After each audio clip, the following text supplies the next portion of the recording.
আমি একোজন মানুহ হৈ ৰাক্ষসৰ অভিনয় কৰি আছোঁ। উচ্চ শিক্ষা লৈছোঁ হয়, বহু কিতাপ পঢ়িছোঁ হয়, মানৱ প্ৰেমৰ বহুত ডাঙৰ ডাঙৰ বক্তৃতাও দিছোঁ। কিন্তু যেতিয়া এজন গৰীব সন্মুখত আহি পৰে, যেতিয়া এজন গৰীব মানুহ আমি গাড়ীখন চলাই যাওঁতে বাবা মোক 5 টকা এটা দিয়া, 10 টকা এটা দিয়া বুলি যেতিয়া সোধে, যেতিয়া দুৰ্দশাগ্ৰস্ত এজন ব্যক্তিয়ে কান্দি উঠে, তেতিয়া কিন্তু সেই মানৱতাই আমাক ক্ৰিয়া নকৰে।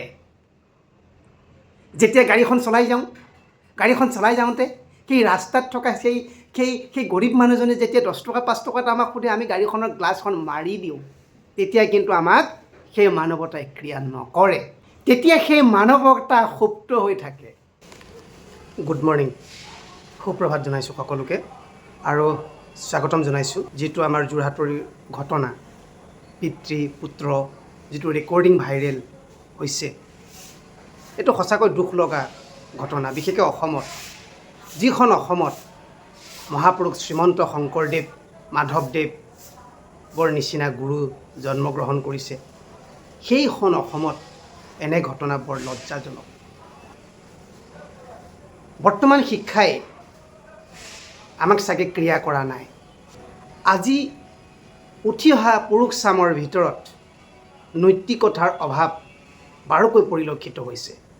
শিক্ষাই প্ৰকৃত মানুহ হিচাপে গঢ় দি মানৱীয় গুণসমূহক বিকাশ কৰি একোজন সৎপুৰুষ গঢ় দিয়াত বিভ্ৰাট ঘটিছে বুলি মই ধাৰণা কৰিছোঁ। পশ্চিমীয়া বিজতৰীয়া কুসংস্কৃতিত অসমৰ সমাজ জীৱন উটি যাব ধৰিছে। আপোনালোকে দেখি আছে, শুনি আছে সামাজিক মাধ্যমত, দৈনন্দিন আমাৰ সমাজখনত কি ঘটিছে, কি ঘটা নাই। মানৱ জীৱনৰ প্ৰমূল্যবোধ হেৰাই গৈছে। যিসকল যুৱক যুৱতীয়ে ঈশ্বৰৰ ওপৰত বিশ্বাস ভক্তি ৰাখিব নোৱাৰে, তেওঁলোকে কেতিয়াও নিজকে এজন প্ৰকৃত মানুহ হিচাপে গঢ় দিব নোৱাৰে বুলি আমাক মহা ঋষিমুনিসকলে সোঁৱৰাই থৈ গৈছে। গতিকে আমাৰ ৰাজ্যখনৰে হওক বা আমাৰ দেশখনৰে হওক, আজিৰ চাৰিওফালৰ অনৈক্য, অশান্তি, অনাচাৰ, ভ্ৰষ্টাচাৰৰ কৰাল গ্ৰাসৰ পৰা উদ্ধাৰ কৰিবলৈ হ'লে এচাম সৎ আৰু নিষ্ঠাৱান যুৱক যুৱতী ওলাই আহিব লাগিব আৰু লাগিবই। কিন্তু এই যুৱক যুৱতীসকলক শিশুকালৰ পৰাই সৎ শিক্ষা দিব লাগিব। শিশুকালতেই সৎ শিক্ষা দি চৰিত্ৰৱান কৰি গঢ়ি তুলিব নোৱাৰিলে পৰৱৰ্তী কালত সি কেতিয়াও সৎ পথেৰে গতি ল'ব নোৱাৰে বা নোৱাৰিব। আমি সকলোৱে গালি পাৰিছোঁ দেশত দুৰ্নীতিৰে চাপ ধৰিছে বুলি। টিভি টক শ্ব'ত গালি পাৰিছোঁ, ৰাজনৈতিক মিটিঙত গালি পাৰিছোঁ, ধৰ্ম সভাত গালি পাৰিছোঁ, ৰাজনীতিবিদসকল, কৰ্মচাৰীসকল ঘুচখোৰ হ'ল বুলি গালি পাৰিছোঁ। ৰাজনীতিবিদসকলৰো ৰাতিটোৰ ভিতৰতে বেশ্যাৰ দৰে কিনা বেচা হয় বুলিও আমি গালি পাৰিছোঁ। পৰা নাই জানো? সকলোৱে পাৰি আছোঁ। টিভি টক শ্ব'ত আমি দেখি আছোঁ। খাদ্য বস্তুবোৰো ভেজাল কৰা হ'ল, আমি যিবোৰ খাইছোঁ। চাৰিওফালে ভোগ বিলাসৰ বাবে আমি মানুহবোৰ বলিয়া হৈ গ'লোঁ।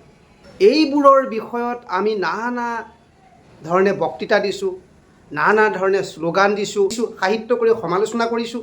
কিন্তু এইবোৰৰ পটভূমি জানো কোনোবাই বিশ্লেষণ কৰি চাইছে? কোনো চোৱা নাই। ইংৰাজী শিক্ষা আৰু পশ্চিমীয়া সভ্যতাই আমাক যি গঢ় দিলে, তাতে আমি সুন্দৰ মানুহ হৈ সমাজৰ আগলৈ মুখা পিন্ধি ওলাই আহিলোঁ। কিন্তু নৈতিকতা চৰিত্ৰ গঠনৰ বিষয়েও কোনো অভিভাৱকে, কোনো সমাজে নাইবা বিদ্যালয়ে এইবোৰৰ প্ৰতিকাৰৰ বাবে কিবা প্ৰচেষ্টা হাতত লৈছেনে? মানুহৰ আত্মজ্ঞানৰ কিবা ব্যৱস্থা লোৱা হৈছেনে? লোৱা হোৱা নাই। যাৰ ফলত আমি একোজন মানুহ হৈ ৰাক্ষসৰ অভিনয় কৰি আছোঁ। উচ্চ শিক্ষা লৈছোঁ হয়, বহু কিতাপ পঢ়িছোঁ হয়, মানৱ প্ৰেমৰ বহুত ডাঙৰ ডাঙৰ বক্তৃতাও দিছোঁ। কিন্তু যেতিয়া এজন গৰীব সন্মুখত আহি পৰে, যেতিয়া এজন গৰীব মানুহ আমি গাড়ীখন চলাই যাওঁতে বাবা মোক 5 টকা এটা দিয়া, 10 টকা এটা দিয়া বুলি যেতিয়া সোধে, যেতিয়া দুৰ্দশাগ্ৰস্ত এজন ব্যক্তিয়ে কান্দি উঠে, তেতিয়া কিন্তু সেই মানৱতাই আমাক ক্ৰিয়া নকৰে। যেতিয়া গাড়ীখন চলাই যাওঁ, গাড়ীখন চলাই যাওঁতে সেই ৰাস্তাত থকা সেই গৰীব মানুহজনে যেতিয়া 10 টকা 5 টকা এটা আমাক সোধে, আমি গাড়ীখনৰ গ্লাছখন মাৰি দিওঁ, তেতিয়া কিন্তু আমাক সেই মানৱতাই ক্ৰিয়া নকৰে।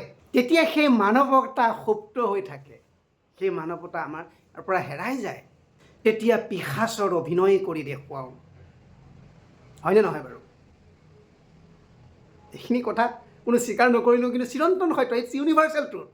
এই শিক্ষাৰে যদি আমি অভিভাৱকসকলে, আমি পিতৃ মাতৃসকলে, প্ৰকৃত চিন্তাবিদসকলে বিকল্প ব্যৱস্থাৰে সচেতন হৈ শিশুসকলক সৰুকালৰ পৰাই আধ্যাত্মিক চেতনাৰ সঞ্চাৰ যদি নকৰোঁ, তেতিয়া জানিব এই দেশ, এই ৰাজ্য, এই সমাজ পূৰা ডুব গ'ল, খাটাং ডুব গ'ল।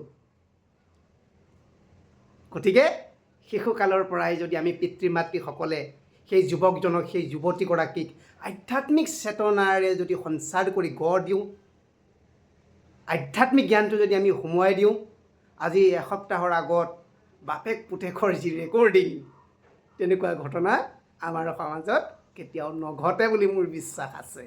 বৰ অসমৰ ঠাইত ক্ষুদ্ৰ ক্ষুদ্ৰ টুকুৰা হৈ অসমৰ অস্তিত্ব চিৰকাললৈ লোপ পাব। আমি পশ্চিমীয়া সভ্যতাৰ লগত ফেৰ মাৰিব নোৱাৰোঁ সঁচা, কিন্তু কঁকালত টঙালি বান্ধিব লাগিব। আমি এনেকুৱাকৈ কঁকালত টঙালি বান্ধিব লাগিব যে আমাৰ সংস্কৃতিৰে তেওঁলোকৰ সংস্কৃতিক আমি ভেটা দিম। গতিকে আজি মোৰ সময়ো নাই, এই কথাখিনিকে মনৰ ভিতৰত সুৰ ধৰাই থকা কথাখিনি আপোনালোকলৈ প্ৰেৰণ কৰিলোঁ। কথাখিনি যদি আপোনালোকে ভাল পায় নিশ্চয় কমেণ্ট কৰি জনাব, আৰু জ্ঞানদীপ দাস পেজটো ফ'ল' কৰি দিব, আৰু ভিডিঅ'টো শ্বেয়াৰ কৰিব। আৰু কেনে ভিডিঅ' বনাব লাগে বা বনাব লাগিব, বা কেনে ভিডিঅ' বনালে আমাৰ সমাজখনলৈ পজিটিভ এটা নিউজ যাব, আপোনালোকে মোক জনাব। ধন্যবাদ।